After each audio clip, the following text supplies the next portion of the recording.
Persons listening to this show should experience varying degrees of euphoria and might radiate a warm glow of truth from their entire being.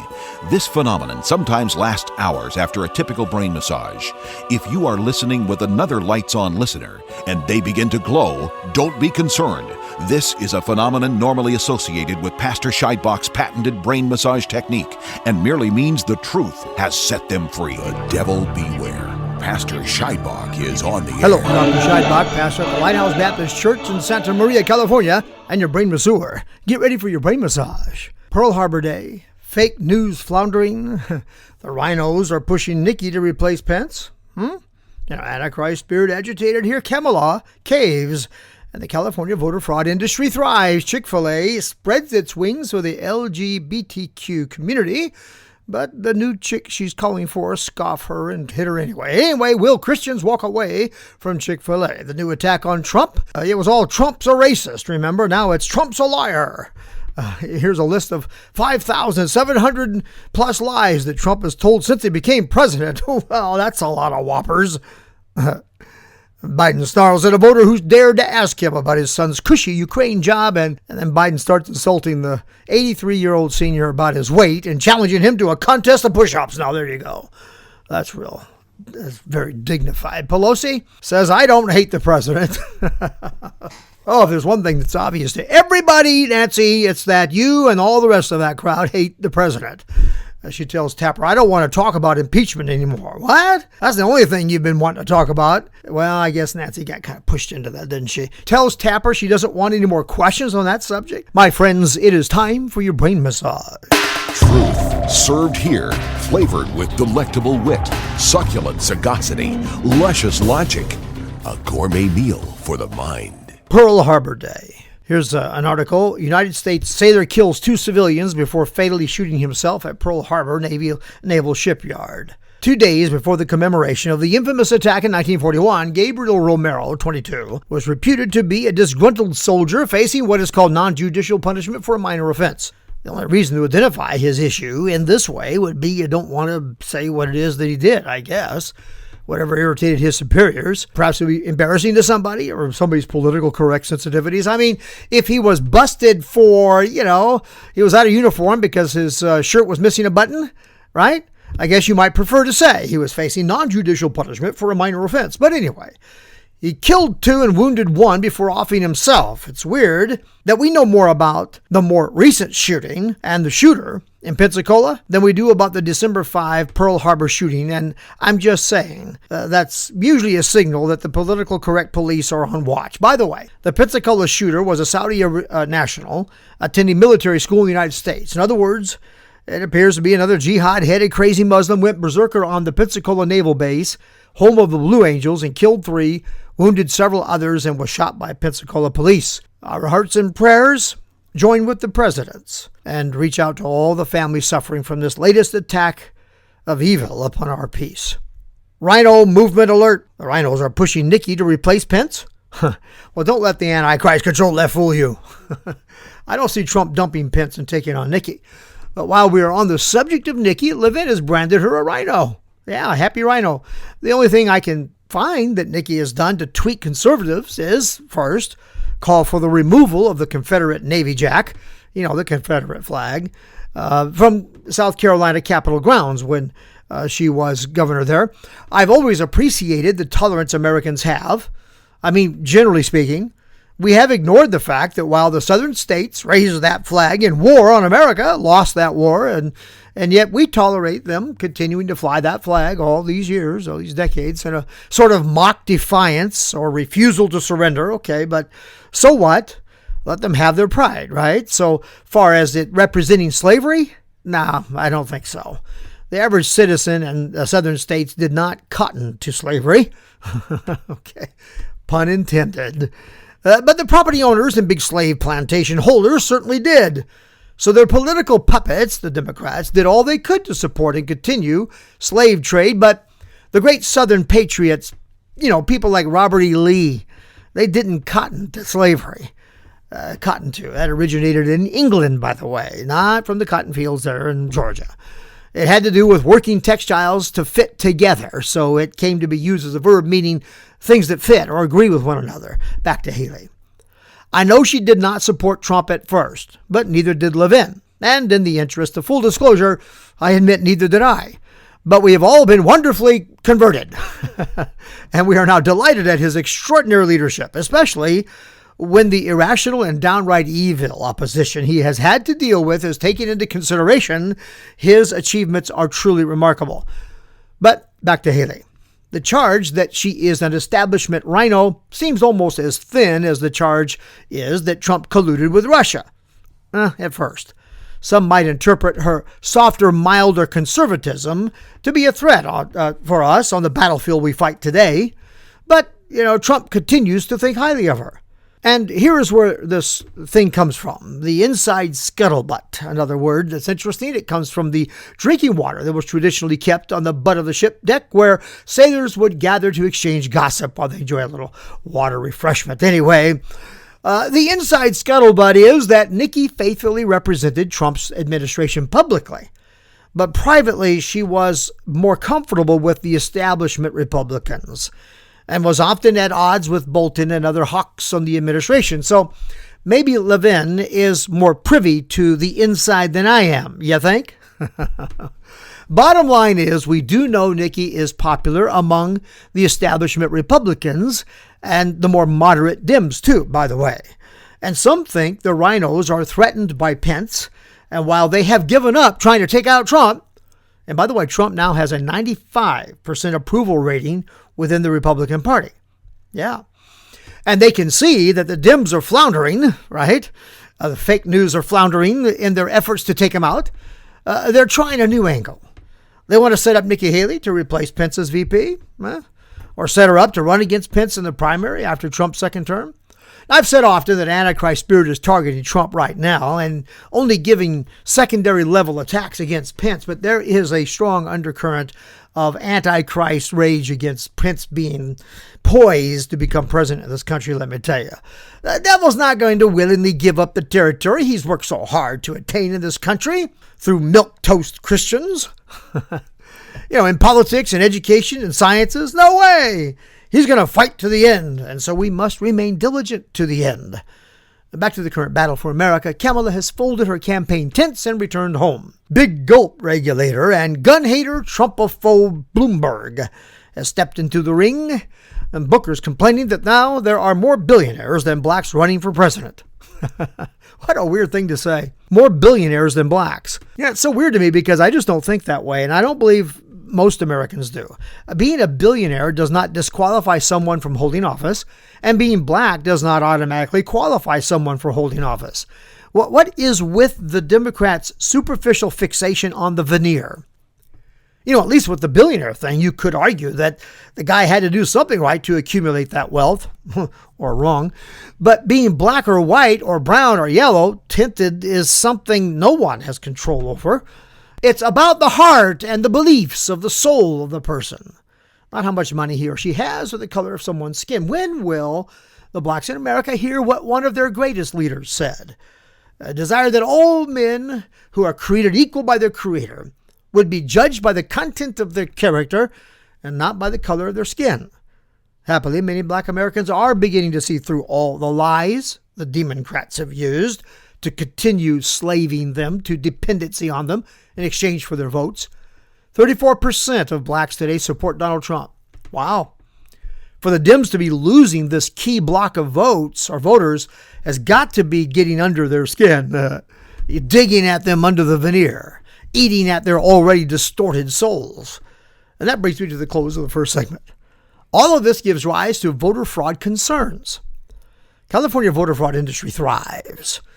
I wonder if all the libs who believe a two-state solution would be the answer to the ongoing conflict between Hamas and Israel would work here in California. How about a two-state solution here to resolve the anger felt by millions of Californians who feel disenfranchised by the representatives in Sacramento and in Washington because of the densely populated liberal California enclaves pushing socialism down the throats of the rural Californians who stay as far from their dirty, filthy cities like San Francisco and Los Angeles as they can, but whose interests are literally dictated by these liberal swamps. Now, how about a two-state solution? Check out New California and Paul Preston. Those are the key words you use in your Google search. And look into this. Voter fraud is a huge problem in our state.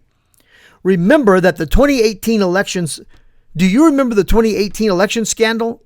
Well, you didn't hear about that?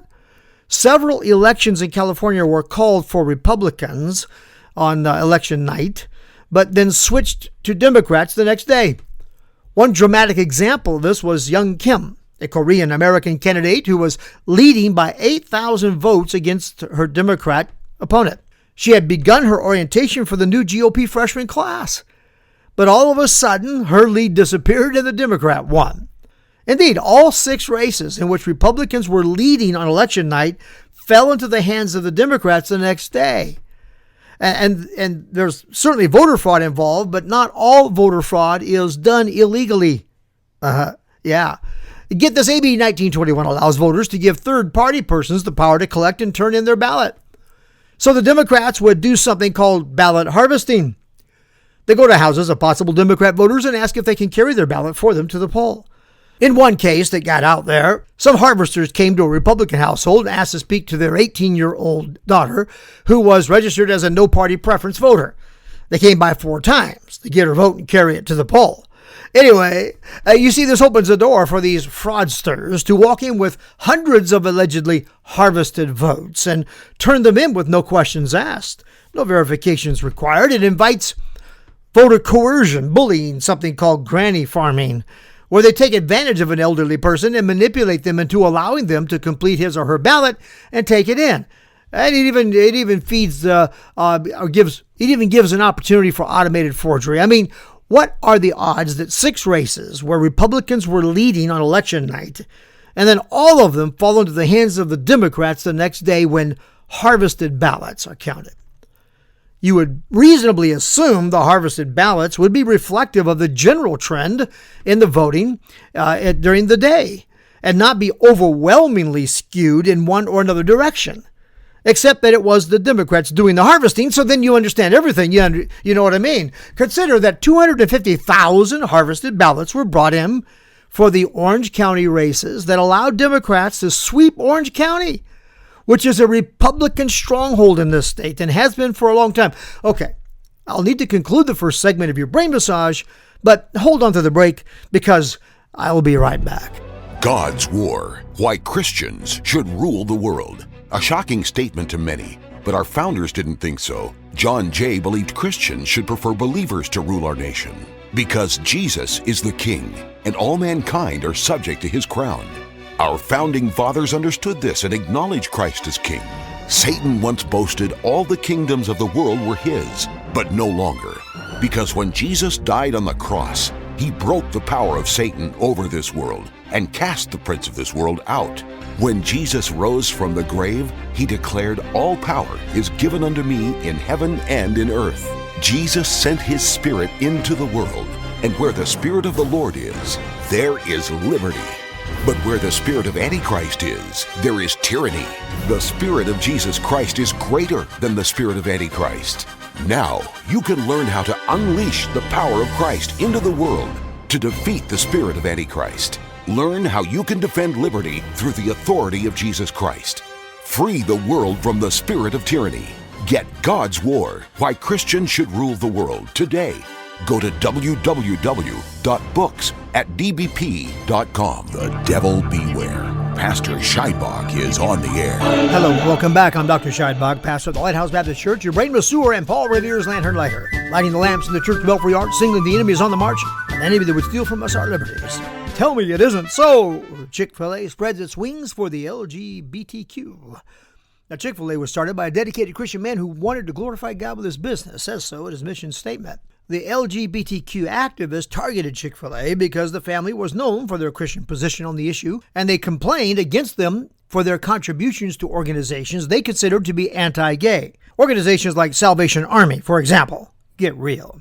Anyway, the life destruction machine of the left under the control of the LGBTQ agenda went to work, attacked Chick-fil-A, and they called for boycotts and so forth, and of course this led to Kathy being asked for statements on his personal beliefs about homosexuality. He said, quote, "I think we are inviting God's judgment on our nation when we shake our fist at him and say, we know better than you as to what constitutes a marriage. I pray God's mercy on our generation that has such a prideful, arrogant attitude to think that we have the audacity to define what marriage is about," end quote. And other statements like that one.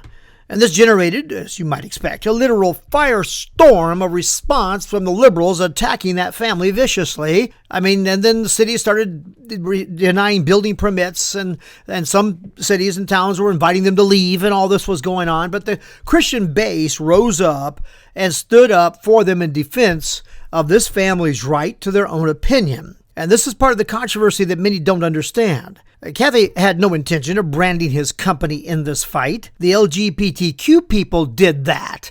He was simply stating his personal beliefs about the issue. And what is happening now? That the old man has gone on to heaven. It's very, very sad. Kathy Sr. has passed on. I don't think this would have happened if Truett Kathy was still living, but let's get this in proper perspective in any event. Kathy is foolishly trying to kiss and make up with those who were offended by his statements, because personally, he does not want to offend anyone, and corporately, he never intended to make Chick-fil-A a battleground in the culture war. So let's take a look. Personally, I don't have a quarrel with Chick-fil-A or anyone else who desires to make the point that they don't hate homosexuals or transvestites or transgendered whatevers. I don't know any Christian who believes these people were excluded from the atonement. John 2:1-2 makes it clear. He died for our sins, and not for ours only, but for the sins of the whole world. What I mean is the scripture does not support the idea that these people are excluded from redemption by the blood that was shed upon the cross for all our sins. I've spoken to the fact that homosexuality is what I call a crossover iniquity.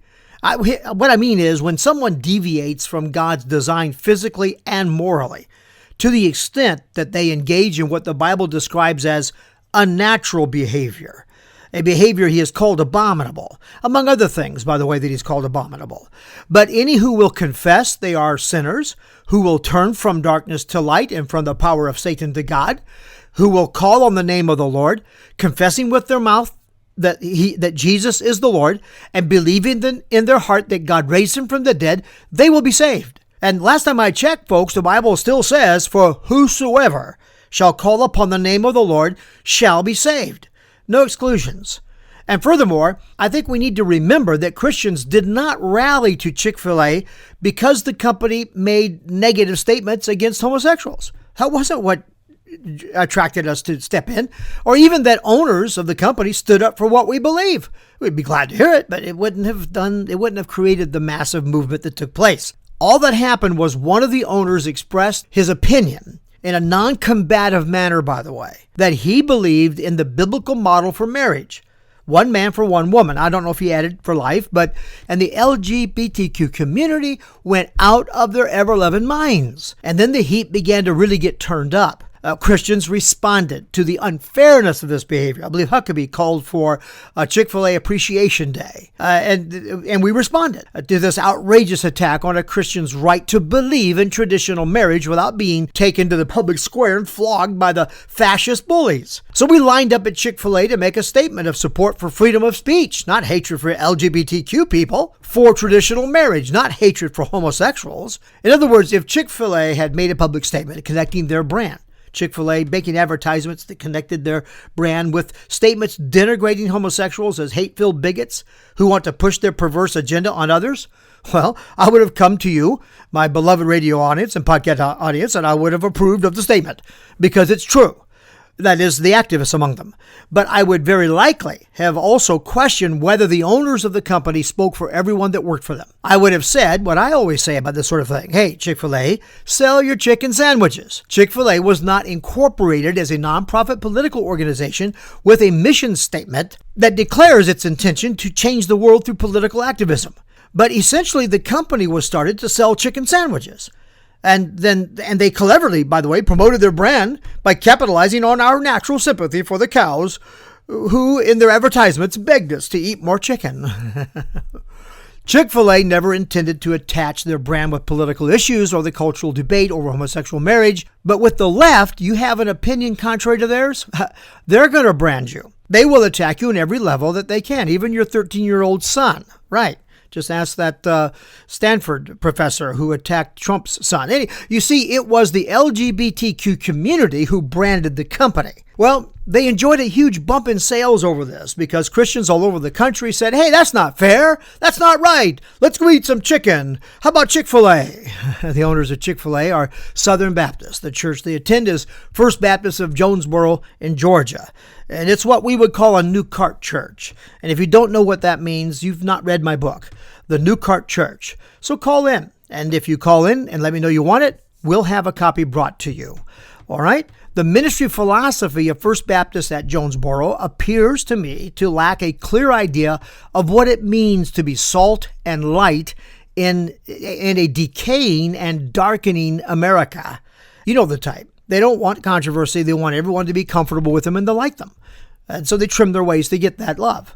They confuse everyone loving them with everyone loving God. It's a ministry that has positioned itself as near to the middle of the road as they can in their music. And maybe actually, in my opinion, that'd be a little left of center, but certainly not so outrageous as some of the hard rock churches. And the point I'm making, the founder is an old timer. He died in 2014 at 93. And the church he raised his kids in is a Nikki Haley church. Okay, it will sound very strong conservatively when talking to conservatives, but the inside is squishy. And all of that is to say, the accommodation that we can see reflected in the church family generally appears to be showing up in the accommodating spirit that seems to have taken hold of the family since their dad died. And that's too bad. Because they want to accommodate the world. And that's never going to work. Jesus warned us. The world didn't love him, and it's not going to love us. So maybe the Cathys will get our first lesson in the enmity of the cross principle that I don't have time to go into. They hate you because you're of the Spirit of Jesus Christ, and no matter what you do, unless that changes, unless you flip over to their side completely, unless you virtually apostatize, the devil's crowd will never be satisfied. You will be required to renounce your faith publicly before the devil's done with you. Are you willing to go that far, Mr. Cathy? What would your father think of what you're doing? Will Christians walk away from Chick-fil-A? Well, I don't know. I think this certainly has taken the wind out of the sails of their support, and there will be very little enthusiasm driving us to the store. But as far as raising a boycott of Chick-fil-A, personally, I doubt that. Except for one thing. They would withdraw their support of Salvation Army and take up support for the Southern Poverty Law Center? What kind of brain-dead move was that? I would call on all my listeners to find every opportunity you can to send support to Salvation Army. Anyway, everyone knows that the SPLC is a front for Marxist socialists in this country today. It can defame people like David Horowitz and Family Research Council and others, but it can't seem to find a way to identify Antifa as a hate group. Yeah.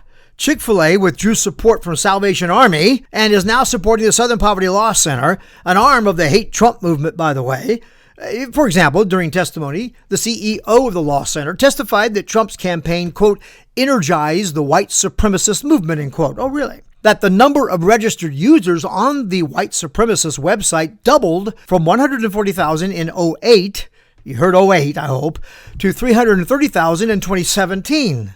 So when confronted with the uncomfortable truth, the inconvenient truth, that most of this growth of interest in white supremacism took place during Obama's watch, when asked, essentially, that the rise in interest was not on account of Obama, was it?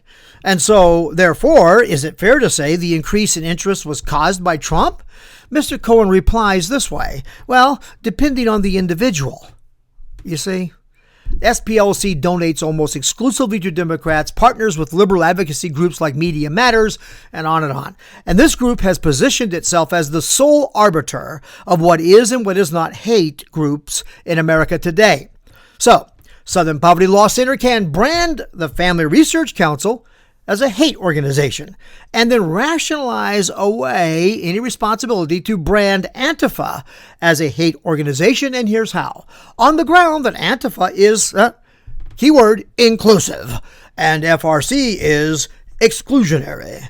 That makes perfect sense, you see. SPLC is a liberal organization by its own admission, by the way, and liberals are inclusive. So hatred against exclusive groups is okay because, well, they believe in including everybody's point of view except Christian point of view. In the liberal mindset, inclusive goes beyond a love for all mankind and a desire for all men everywhere to repent and believe on Jesus Christ and so be saved, and for all to come to the knowledge of the truth. That kind of inclusiveness. Inclusiveness to the liberal means there are no distinctions between right and wrong, good and evil, sin and righteousness. There is only one criteria, and that is either you agree that there are no distinctions between good and evil, or you are evil. In other words, good is agreeing not to tell someone what they are doing is bad, unless you're talking about someone who's telling other people that what they're doing is bad. You begin to understand.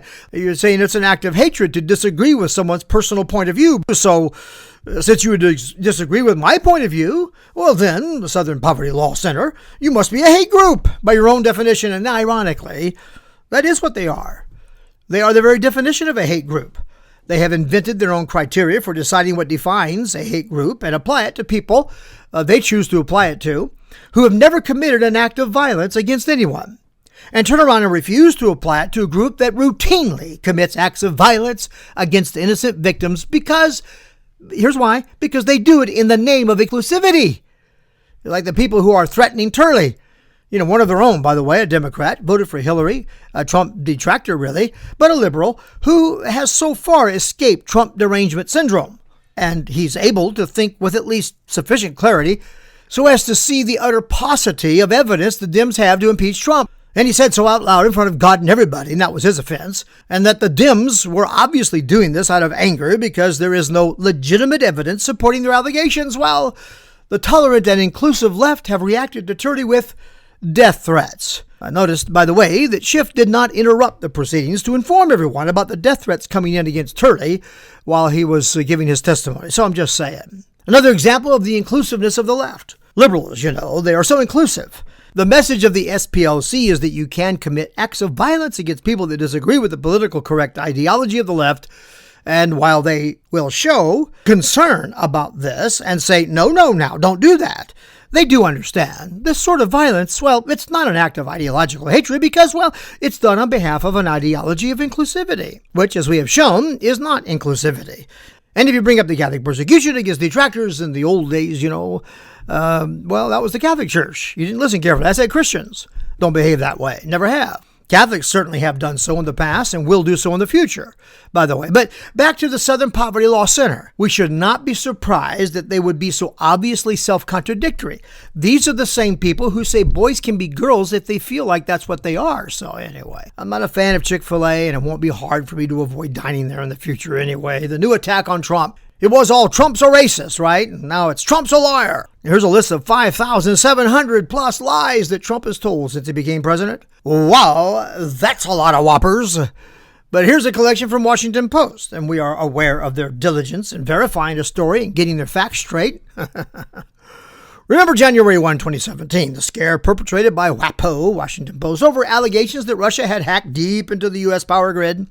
It turned out the threat was not what they reported. It was on a laptop that was unconnected to the utility grid, but the Post never did indicate to its readers that they had to update their story, nor did they admit they jumped the gun with unverified information. So, since we're talking about a news organization with a reputation for carefully vetting its data, let's take a look at their list of lies. According to WAPO, President Trump has made 13,435 false or misleading claims over 993 days.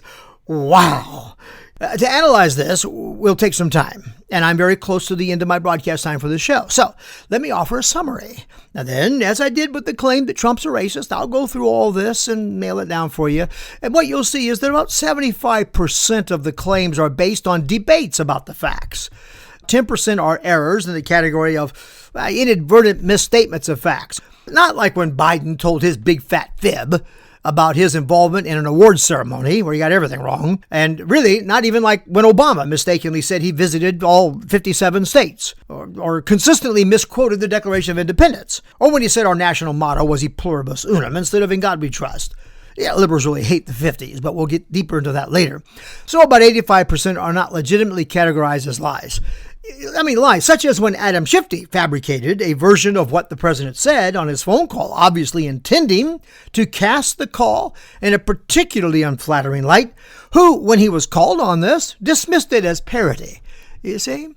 And of course, we know Schiff did that on purpose to read into the record his evil spin on the phone call, to plant in the minds of any who might read the transcript later a kind of pointer to what they're supposed to see in it. This is genuine deceiving. This is devilish stuff, my friend.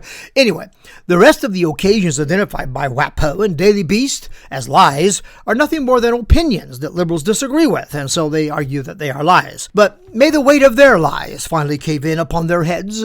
They've got to be getting tired of trying to carry on this farce. The work involved in creating this fiction is heavy, and the weight of it increases with every new lie or attempt to spin. May it wear on them. May all the devils propping them up be driven off, and the full weight of their lying fall hard upon their conscience, hopefully moving them to repentance, but if not, at least then to their own destruction. Politically speaking, I have lit the lamps in the Church Belfry Arch. You let me know you see they're on. Email me by going to our website, BrainMassage.net, and send me a message through our contact facility there. You can leave me a message on our Lights On hotline at 805-314-2114. God bless you. God bless America. And I'll see you in church. God's War. Why Christians Should Rule the World. A shocking statement to many, but our founders didn't think so. John Jay believed Christians should prefer believers to rule our nation because Jesus is the King and all mankind are subject to his crown. Our founding fathers understood this and acknowledged Christ as King. Satan once boasted all the kingdoms of the world were his, but no longer, because when Jesus died on the cross, he broke the power of Satan over this world and cast the prince of this world out. When Jesus rose from the grave, he declared, "All power is given unto me in heaven and in earth." Jesus sent his Spirit into the world, and where the Spirit of the Lord is, there is liberty. But where the spirit of Antichrist is, there is tyranny. The Spirit of Jesus Christ is greater than the spirit of Antichrist. Now you can learn how to unleash the power of Christ into the world to defeat the spirit of Antichrist. Learn how you can defend liberty through the authority of Jesus Christ. Free the world from the spirit of tyranny. Get God's War, Why Christians Should Rule the World today. Go to www.books@dbp.com.